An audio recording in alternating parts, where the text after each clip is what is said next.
Direct electrician क्षेत्र में ना पढ़ के टेक्नीशियन क्षेत्र में आता है तो सही से उसकी पकड़ मजबूत नहीं हो पाएगी। तो इसको सीखने के लिए फ्रिज और एसी में, फ्रिज जो होती है ये एसी का बड़ा रूप यही है। यानी हम लोगों को पहले रेफ्रिजरेशन के बारे में समझना होगा। जो फ्रिज और एसी दोनों में यह क्रिया होती है। सबसे मुख्य बात यह है कि मानव द्वारा निर्मित यह फ्रिज एक प्रकार का लगता है कि जादू है, क्योंकि आप पानी को रखते हो फ्रिज के अंदर और उसके बर्फ के रूप में निकालते हो, मतलब एक ताज्जुब होता है। नहीं, एक ऐसा मशीन है जिसके अंदर पानी रखो और क्या है, बर्फ बन के निकल रही है। अब यह डिवाइस इस समय है, हम लोगों के आसपास में है, हम उसका यूज कर रहे हैं।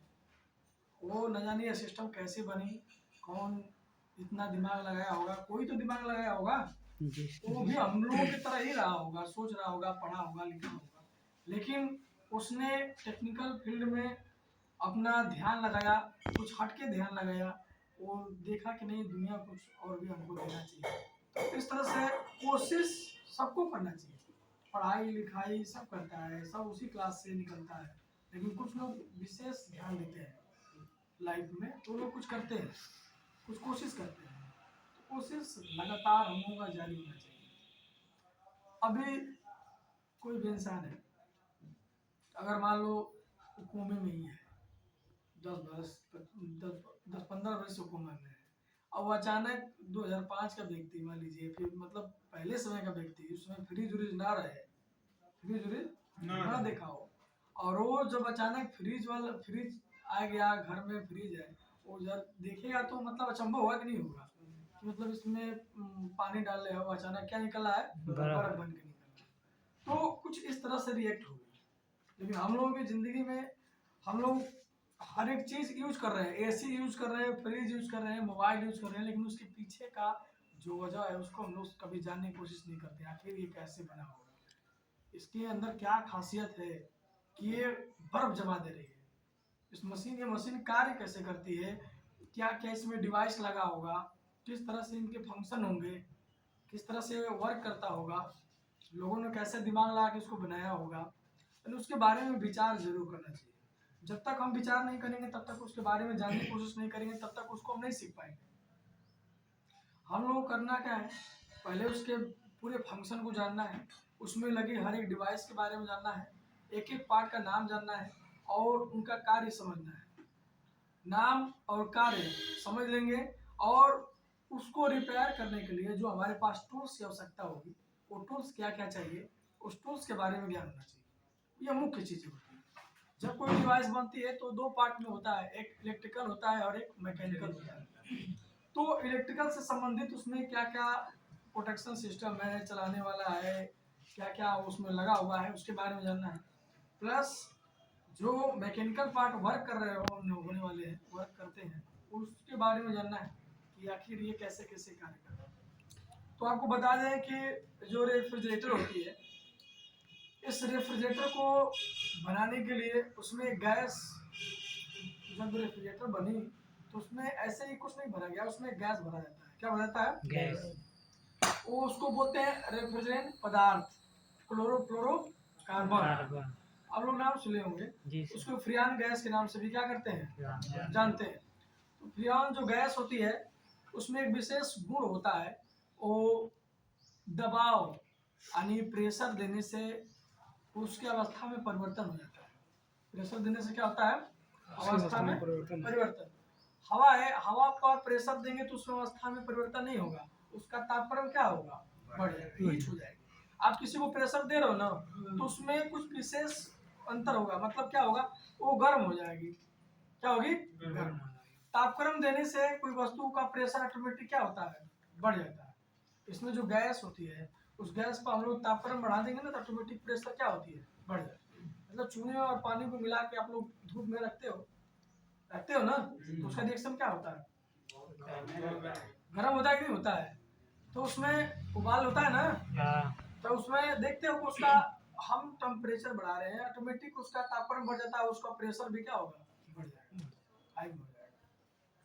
तो हमारे फ्रिज में जो गैस पड़ती है, उस गैस में एक विशेष गुण होता है को उसको एक निश्चित दबाव जब देंगे, निश्चित दबाव देंगे तो उसका प्रेशर, जो प्रेशर देते हैं तो उसका टेम्परेचर क्या होता है, बढ़ता है।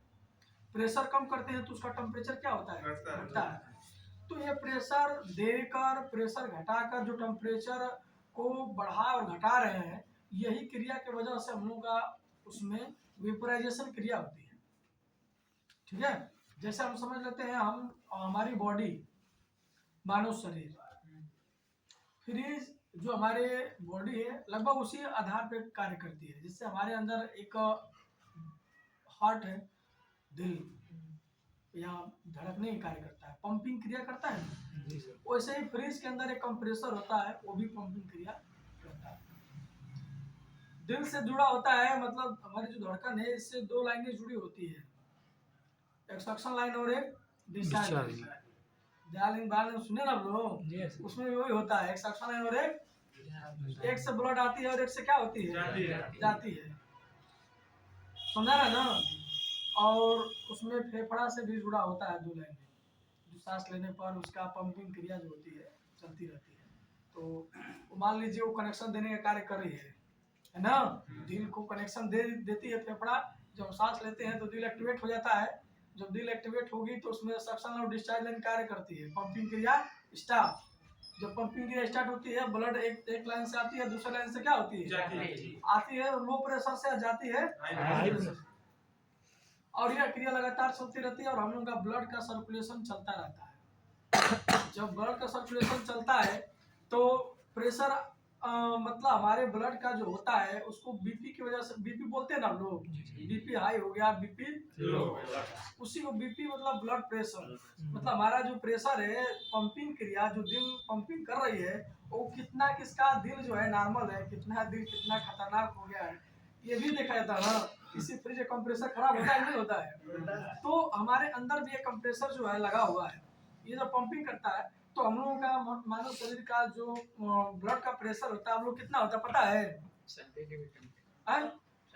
ब्लड का प्रेशर शरीर में कितना होता है? नॉर्मली 120 130 होता है ना। अरे बीपी ना पॉइंट कभी। अच्छा ठीक है, किसी को बीपी नापते हुए देखे आप लोग? लगभग 120 130 का तार को नॉर्मल रहता है ना। उससे नीचे आया, 90 से नीचे आया तो बीपी क्या है, लो हो गया। 90 से नीचे आ रहा तो बीपी क्या हो रहा है, लो हो जाए। मतलब हमारा भी हार्ट सही से कार्य नहीं कर, और मतलब हार्ट भी सही से कार्य करेगा, लाइन चोक होगी, जाम होगी। लाइन चोक जाम का मतलब समझ रहे हो ना, नसें मोटी और पतली हो जाती है, तो उसके वजह से पंपिंग तो सही कर रहा है लेकिन सही से प्रेशर जा नहीं पा रही है, नशे में कहीं गठिया हो गया या फिर अंदर से चर्बी हो गया, फिर ऐसे तमाम प्रकार की बीमारियां जो होती है, तो वो जो होती है ब्लड प्रेशर। और जिसका प्रेशर मतलब कि हाई हो जाता है, मतलब पंपिंग क्रिया ऑटोमेटिक हाई हो जाना, ब्लड प्रेशर हाई हो जाएगा। जैसे मान लो हम दौड़ते हैं, क्या हो रहा है, दौड़ते हैं, ब्लड प्रेशर भूल जाओ, मतलब कि बीपी वाला एक रोग होता है, लेकिन नॉर्मल व्यक्ति जब वो दौड़ता है या हार्ड वर्क करता है तो उसका पंपिंग क्रिया क्या होता है, बढ़ जाता है, बढ़ता जाता है, बढ़ेगा ना।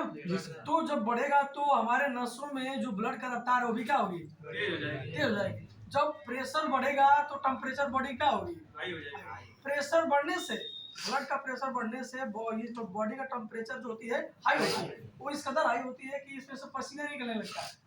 क्या निकलता है, पसीना। मतलब वो जो उष्मा हम लोग अंदर सोखी हुई है बॉडी, वह उष्मा पसीने के रूप में क्या होती है, उष्मा का हमारी बॉडी से उष्मा का उस समय स्थानांतरण होता है। जो हम दौड़ रहे हैं, काफी दौड़ के आए, जब बैठेंगे तो देखेंगे बॉडी बहुत गर्म है, उस प्रेजेंट टाइम में बैठ कर देखेंगे तो बॉडी क्या है, गर्म है। जब हम लगभग 20 मिनट तक बैठ गए, 20 मिनट तक बैठने के बाद अब हमारे जैसे बॉडी का जो हार्ट बीट है, वो हार्ट बीट धीरे धीरे नॉर्मल हो रहा है, क्या हो रहा है, नॉर्मल। ब्लड का प्रेशर भी धीरे धीरे नॉर्मल हो रहा है। तो जो ब्लड, जितना उष्मा हमारे बॉडी से निकली है, जितना उष्मा बॉडी, जब प्रेशर हाई था तो उष्मा क्या हुआ, बाहर निकला। जब प्रेशर डाउन हुआ तो वह उष्मा सोखती है हमारी शरीर, उष्मा क्या होती है, सोखती है। उसका अंदाजा वो कैसे लगा सकते हो, आप छुओगे अपने पेट के बगल, चाहे कहीं पर भी, चाहे यहाँ पर, तो ठंडा महसूस होगा। कभी देखना ऐसा क्या होता है, ठंडा महसूस। जब हम दौड़ करते हैं तो बहुत हीट होता है छूते हैं तो, लेकिन जब कुछ देर के बाद देखते हैं तो यहाँ पर ठंडा महसूस होता है। तो जब ठंडा महसूस होता है ना, जहाँ पर ठंडा महसूस हो रहा है वहाँ पे समझ लेना उष्मा यहाँ पे ऑब्जर्वेशन हो रही है, मतलब बॉडी उष्मा क्या हो रही है, सोख रही है। जब हीट हो रहा है तो समझ लो बॉडी से उष्मा क्या हो रही है, उष्मा निकल रही होती है। तो यही क्रिया होती है, उष्मा सोखना और उष्मा को बाहर निकालना। और यही क्रिया जो होती है हमारे शरीर में लगातार होती है। इसी आधार पर हमारा फ्रिज है, फ्रिज में कंप्रेसर होता है। जो कंप्रेसर वो पंपिंग क्रिया करता है, जो पंपिंग क्रिया करेगा तो उसकी में लाइन होती है, सक्शन लाइन और एक डिस्चार्ज लाइन। जिस प्रकार हमारे शरीर में नस है उस प्रकार उसमें भी नसें हैं, मतलब एक पाइप है, ट्यूब है। हम अपने नसों को भी ट्यूब बोल सकते हैं, सुना है ना, बोलते हैं। तो उसमें भी ट्यूब होती है। ट्यूब मतलब कॉपर का या लोहे का या फिर एल्युमिनियम का ट्यूब बनी होती है। वो भी ट्यूब होती है, पतली भी होती है और मोटी भी होती है, जिसकी वजह से प्रेशर लो और हाई होता है। तो फ्रिज में जब हमारा उसका जब फ्रिज का धड़कन चलता है, मतलब कंप्रेसर जब पंपिंग करता है तो हाई प्रेशर से गैस जाती है और लो प्रेशर से गैस क्या होती है, आती है। तो जहाँ पे प्रेशर हाई होता है तो वहाँ से उष्मा निकलती है, जहाँ से प्रेशर लो होता है तो उष्मा वहाँ से सूखती है। अब बात समझ रहे हो, समझा रहे ना। अब मान लीजिए यहाँ पर अब यहाँ पर हमारा ये सिस्टम लगा हुआ है, ये ऐसे जुड़ा हुआ है, ऐसे क्या होगा, ये हमारा हार्ट हो गया, फ्रिज का कंप्रेसर हो गया। क्या हो गया, कंप्रेसर। ये हीटिंग वाला हो गया, प्रेशर हाई हो गया, यहाँ पर प्रेशर क्या हो गया, लो हो गया। यहाँ हाई प्रेशर हो गया और यहाँ प्रेशर लो।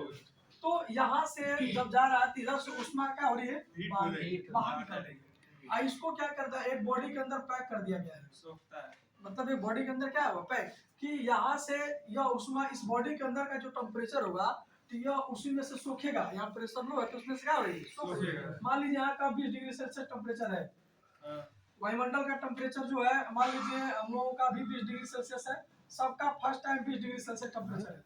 जैसे इसको ऑन करेंगे, इसमें गैस भरी हुई है, इसका कार्य क्या होती है कि यहाँ पर तो गैस का दबाव होने की वजह से यहाँ का टेम्परेचर क्या होगा, हाई।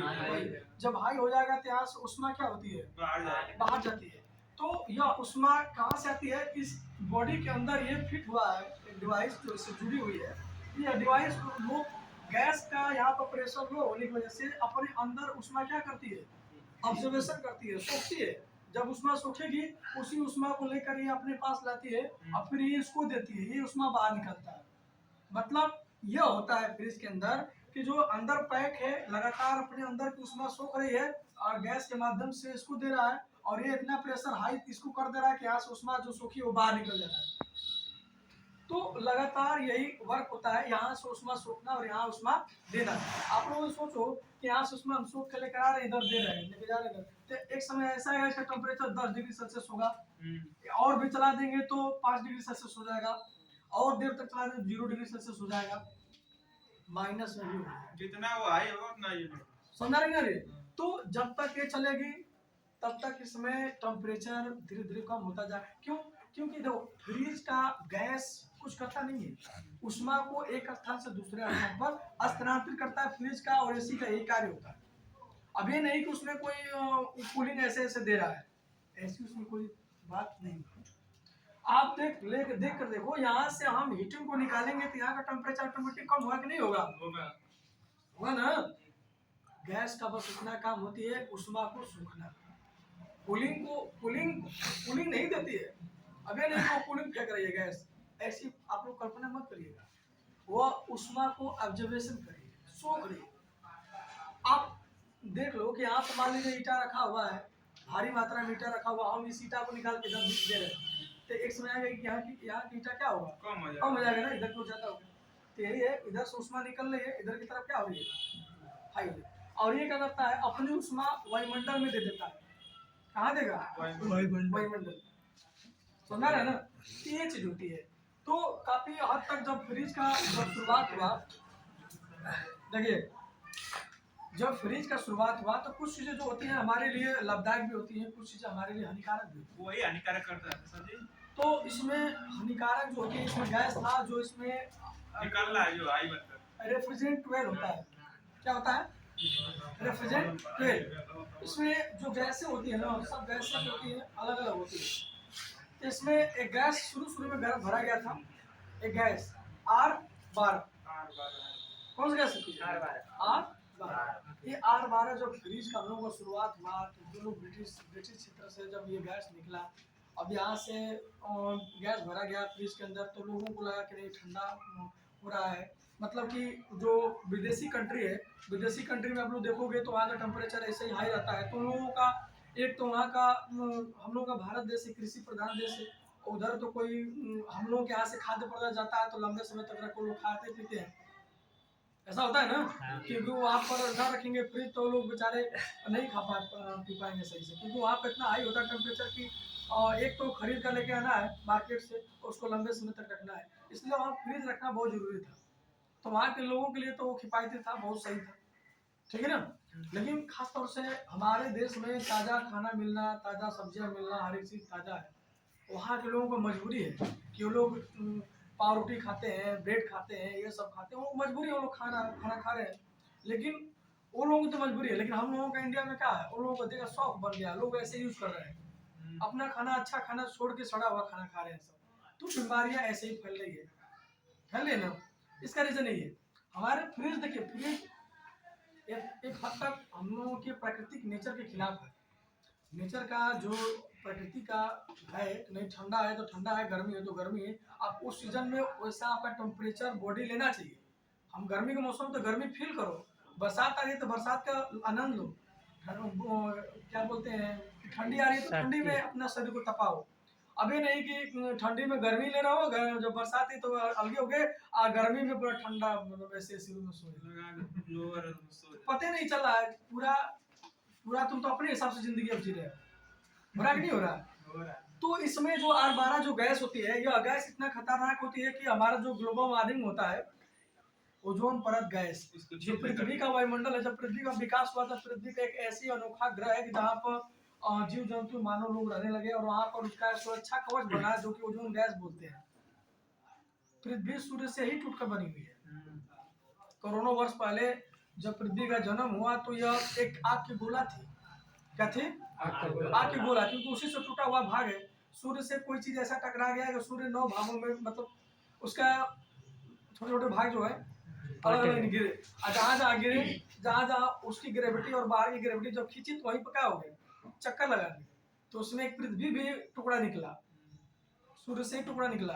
तो उसमें बुध शुक्र मंगल जो भी आप लोग पढ़े हो ना, आप लोग इस सूर्य का जब भाग है टूट कर निकला होगा, तो जो जगह पर टूट के गिरा वहीं पर क्या हुआ, सूर्य का चक्कर लगाने लगे, समझ नहीं आ रही है। तो उसमें एक हम लोग पृथ्वी भी बनी, और पृथ्वी पर जीव जंतु हुए, मतलब वहाँ पर वायुमंडल छा गया, वायुमंडल छाने के बाद वहाँ पर ओजोन गैस आ गई, जो सूर्य की जो किरण होती है उसको खतरनाक किरणों से बचाने का कार्य करती है। तो कुछ क्या उत्पन्न, जीव जंतु उत्पन्न हुए, ऐसे लोग बहुत करोड़ों साल वर्षों लग गया, अरबों साल इस पृथ्वी पर मानव जाति का विकास हुआ। आज इतना टेक्नोलॉजी हाई हो गई, यही धीरे धीरे मानव जाति आपस में लड़के कहानी खत्म कर लेंगे, छोड़ रहे हैं सब युद्ध होगा। और देखो ये जो होती है R12 जो गैस, इस पर हम बात विचार करते हैं, ये दरअसल कर क्या रही है, ये प्रकृति को नुकसान कर रही है। R12 गैस जो फ्रिज में भरा गया, और एसी में R22 गैस जो होती है, ये जो निर्माण हुआ तो लोगों को पता नहीं चला कि मतलब ये कितनी घातक होगी, बहुत देर तक यूज की है। जब सही का, जब आप गलत कर रहे हो, जब गलती का एहसास होगा तब तक बहुत काफी देर हो चुकी होगी कि नहीं। तो अब गलती का कैसे आप लोग भुगतान करेंगे। तो उस समय जब ये गैस चली, तो गैस जितने इंजीनियर जाते थे ना तो गैस निकाल देते, तो गैस जो हल्की गैस होती है प्रक्षेप्य होगा, हल्की गैस हम रोक नहीं पाएंगे, वायुमंडलीय दाब उतना नहीं है, क्योंकि हमारे वायुमंडल का दाब उन्हीं गैस को रोक पाती है जो भारी है। जैसे ऑक्सीजन हुआ 21%, नाइट्रोजन हुआ 78%, बाकी अन्य में 2 ही गैस ज्यादा अधिक मात्रा में यहाँ पर रुकी हुई है, ऑक्सीजन रुकी हुई है, इसकी वजह से हम लोग जिंदा है। वायुमंडलीय दबाव कारण होता है। अभी वही वायुमंडल दबाव अगर नहीं होता हमारे यहाँ पृथ्वी पर इतना, तेलों की गैस क्या होती है, प्रक्षेप्य हो जाती है, और यहाँ पे जीव जंतु कोई नहीं रहता, कार्बन डाइऑक्साइड भी गैस है। तो यहाँ पर जो दबाव है, तो हमारा जो R12 जो गैस है हल्की गैस है, प्रक्षेप हो जाती है, जब प्रक्षेप होगी जाएगी तो वायुमंडल में जाएगी, आप लोग पढ़े हो ना वायुमंडल के बारे में।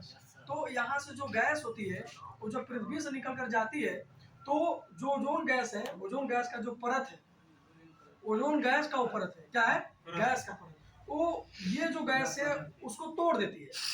वो क्या करती है, जो बाउंडेशन बना हुआ है गैस का, उस बाउंडेशन गैस को तोड़ती है और उनको अलग कर देती है। जब अलग कर देगी तो धीरे धीरे वो वहाँ पर जितना गैस अधिक मात्रा में जाएगी उतना ही अलग उनको अलग करती जा रही है, उनका बाउंडेशन तोड़ रही है।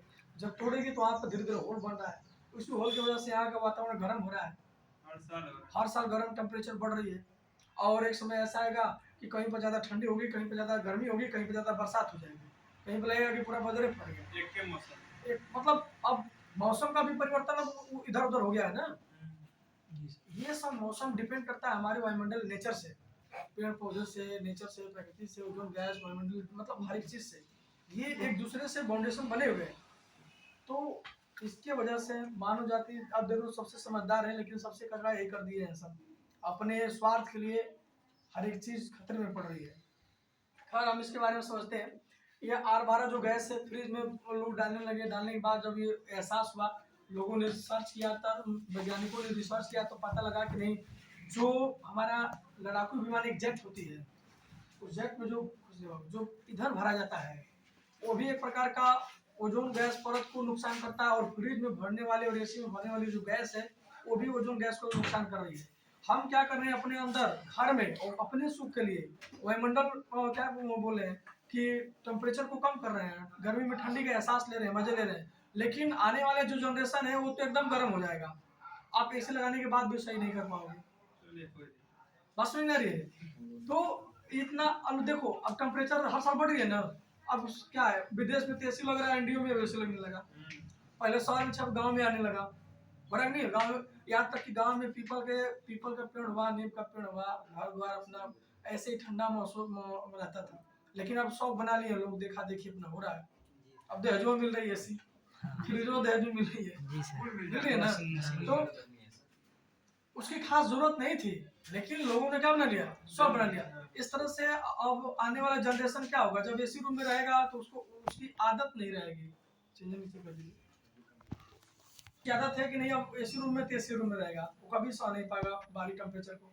अब बाहर कोई काम करना हो वो भी नहीं कर पाएगा, समझा रहे ना। अब देख रहे हो विदेश में पहले डे में भी, नाइट में भी, रात में भी काम होता था, लेकिन अब डे में काम करना मुश्किल हो गया विदेशों में। नाइट वर्क करवाते हैं गर्मियों के मौसम में, इतना टेम्परेचर हाई हो गया है, समझा रहे ना। विदेश में ऐसा टेम्परेचर क्यों हाई होता है, क्योंकि रेगिस्तान एरिया है, ज्यादा एक ही बार हीट होता है ना। तो हमारे ये फ्रिज है, R12 गैस को बंद कर दिया गया। क्या बंद कर दिया गया? बंद कर दिया। इनको लगभग 98 देशों ने मिलकर या 100 संस्था बनाई, और उसके माध्यम से लोग ट्रेनर बने और उनमें जागरूक करा गया और लोगों को बताया गया, और कंपनियों को रोक लगा दिया जो गैस बन रही थी R12 गैस। तो इसको बदल कर इसके स्थान पर जब गैस बना तो R134 ये बना, R600 ये बना, और HC हाइड्रोकार्बन बना। यह 3 गैस फ्रिज में चार्ज होने लगे। यह गैस मतलब जो भी इंजीनियर था बिना पढ़े लिखे चाहे दुकान पर रखे कैसे भी सीख कर इस गैस को डाल देता था, चलो कितना भी है, और जैसे कूलिंग होने लगा गैस हो गई, पड़ गई। तो ये गैस मतलब नॉर्मल थी, ज्वलनशील नहीं थी ना, मतलब कि कोई जहरीली थी, मतलब एक प्रकार सही थी। फ्रिज रेफ्रिजरेशन का शुरुआत पहले अमोनिया गैस से हुई थी। किससे हुई थी? NH3। बहुत तेज लगता है अमोनिया गैस जो बेकार गैस है, इसलिए इसका हर प्रोडक्ट में इसका इस्तेमाल नहीं करते हैं, इसको बड़े प्लांट में यूज करते हैं। तो शुरुआत इसी से खोज हुआ था, अमोनिया गैस से, समझा रहे ना। इसी को लो प्रेशर होने की वजह से बर्फ जब जमने लगा उष्मा, तो मतलब उष्मा को सोखने लगी, उष्मा को निकालने लगी, इसकी वजह से NH3 की वजह से सब बना। यह गैस शुरुआत हुई। ये टेट्राफ्लोरोथीन गैस है जो हमारा R134 से गैस के नाम से जाना गया, इसको हटाकर इसको बनाया गया।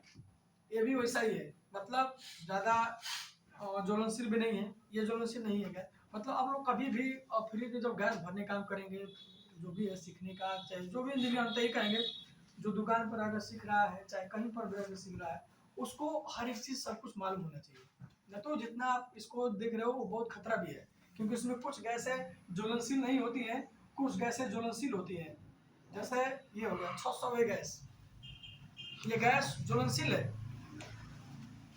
जाहिर सी बात है, फ्रिज में गैस भरना है तो ब्रीजिंग क्रिया करना पड़ेगा, सोल्डरिंग करना पड़ेगा, वहाँ आग जलाना ही पड़ेगा। अब इस तरह से आप करते हो तो उसमें बिना वैक्यूम किए, मतलब उसका ऑक्सीजन नहीं निकालोगे, गैस डाल दिए। वैक्यूम, उसमें एक वैक्यूम होती है, गैस डालने से पहले उसका जो फ्रिज का लाइन होती है अंदर की, उसको खाली किया जाता है, खाली करके उसमें गैस भरा जाता है। अगर उस बिना खाली किए भर दोगे उसमें ऑक्सीजन की, आपको पता है जो आग पकड़ती है ऑक्सीजन की वजह से पकड़ती है ना जी। फ्रिज के अंदर ऑक्सीजन है। मोटर, आप लोग पता है कि फ्रिज के अंदर एक मोटर लगी होती है, मोटर स्पार्क करता है, चलता है कि नहीं चलता है? अभी उसमें गैस भरी हुई है, आप गैस भर रहे हो तो ज्वलनशील गैस भर दिए, उसमें ऑक्सीजन की मात्रा भी है, वैक्यूम नहीं किए, वैसे ही भर दिए, तो जब स्पार्क करेगा तो उसमें आग भड़केगी नहीं भड़केगी? जब भड़केगी तो फिर क्या होगा? ब्लास्ट, वही ब्लास्ट होता है। हम लोग पता है कि हम गाड़ी में भी तेल भरवाते हैं, गाड़ी को भी एक बारूदी लेकर चल रहे हैं हम लोग, लेकिन उसमें जो तेल भरते हैं उसमें जो आती है उसका प्रक्रिया अलग है, लेकिन जो गैस भरते हैं हम लोगों का, इसका प्रक्रिया अलग है।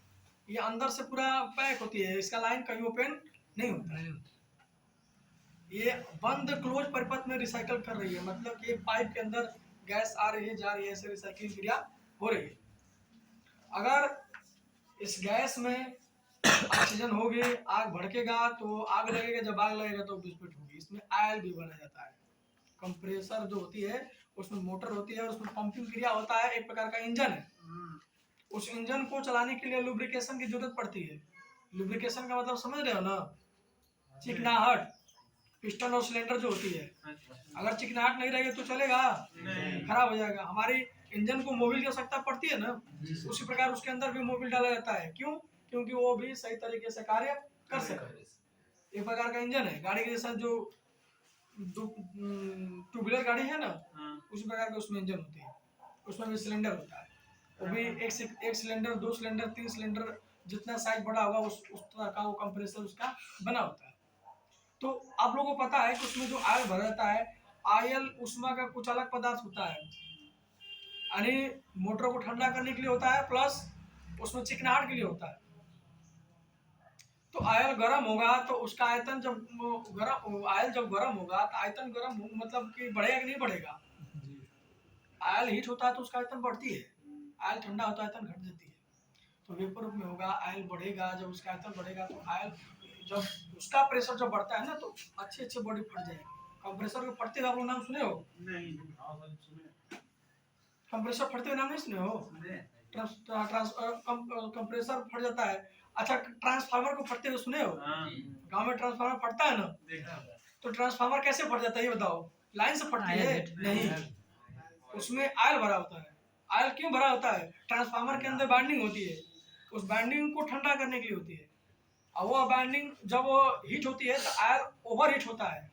जब ओवर हीट होगा तो उसकी जो बॉडी होती है उसमें ऑयल की आयतन इतनी बढ़ जाती है कि बॉडी की सहन शक्ति नहीं कि उसके दबाव को रोक सके। उसके ऊपर जो लगा आता है वही कंजर्वेटर, वो एक्सपेंशन टैंक होती है, उसी में गड़बड़ी जाता है तभी फटता है। एक्सपेंशन टैंक जो होती है, जो कंप्रेसर में ऑयल भरा होता है, और सॉरी ट्रांसफार्मर में जो ऑयल भरा होता है वो कुछ इस तरह से बना होता है ट्रांसफार्मर। उसके ऊपर वही टंकी होती है ना, इसको कंजर्वेटर या एक्सपेंशन टैंक बोलते हैं। इसका मतलब ये होता है कि ऑयल इतना तक भरी हुई है, क्या हो रही है? इतना तक मान लीजिए भरी हुई है, इसमें बाइंडिंग है, ऑयल भरी हुई है, इसमें जगह छोड़ दिया जाता है। अभी ये गर्म होगी तो इसका इसमें जाकर लेवल क्या होगा? यहाँ पर एक भरा होता है, ये सिलिका जेल इसमें होता है, ब्रीदर बोलते हैं। जब ये इसका आयतन जब हीट होता है तो ऑयल जो होती है ये टैंक में जाके भरती है। अगर ये टैंक नहीं लगाते कब तक फट जाती है? कभी कभी टैंक को फट जाता है, ओवर होती है। तो अब देखो, जब ये ठंडा होता है ऑयल, तो जो टैंक में भरी हुई ऑयल होती है वो नीचे आती है। जब नीचे आएगी तो इसका स्थान जो लेने के लिए इसमें से हवा आएगी नहीं आएगी? तो जब हवा इसमें आके भरती है तो यहाँ सिलिका जेल होता है, उस हवा की नमी को छान देती है, नमी इसमें नहीं आना चाहिए, समझा ना कि हाँ वो दिक्कत करती है, तो यहाँ से नमी छन जाती है। और फिर ये जैसे गर्म होगा तो इसमें से ये हवा निकल जाती है, समझा रहा ना? ये ट्रांसफार्मर में होता है, लेकिन कंप्रेसर के अंदर ऐसा नहीं होता है। उसका कोई एक्सपेंशन टैंक नहीं बना होता है, उसकी साइज बनी होती है, उसके लोड के अनुसार उसकी साइज बनी होती है। जब तक उसमें कंप्रेसर के अंदर स्पार्क नहीं होगा, वैक्यूम ऑक्सीजन मात्रा में रहेगी, वैक्यूम नहीं होगा तब तक उसका कहानी। वैक्यूम का मतलब समझते हैं आप लोग? निर्वात क्या बोलते हैं? निर्वात मतलब समझ रहे हो ना? खाली स्थान। जैसे ये कमरा है, उसको चारों तरफ से पैक है, इसमें से पूरा हम हवा निकाल दिए। हवा निकाल देंगे तो इसमें कुछ बचेगा? हम कितना भी चिल्ला लें, आप हमारी आवाज आपके पास जाएगी? नहीं जाएगी हमारी आवाज आपके पास, क्योंकि हम बोल रहे हैं तो हमारी आवाज आप तक पहुंच रही है, तो एक माध्यम की जरूरत है, एक माध्यम है, और हवा एक क्या है? माध्यम। हमारी आवाज हवा के माध्यम से, आप तरंग के माध्यम से आप तक क्या हो रही है? पहुंच रही है। समझा ना? सांस भी नहीं ले पाएंगे। जब हवा ले रही है तो सांस कहाँ से ले पाएंगे? ऑक्सीजन लगा लेंगे मुंह नाक में, निर्वात का मतलब पूरा खाली, कोई गैस नहीं। आयल उष्मा का मतलब सुचालक होता है। आयल उष्मा का सुचालक।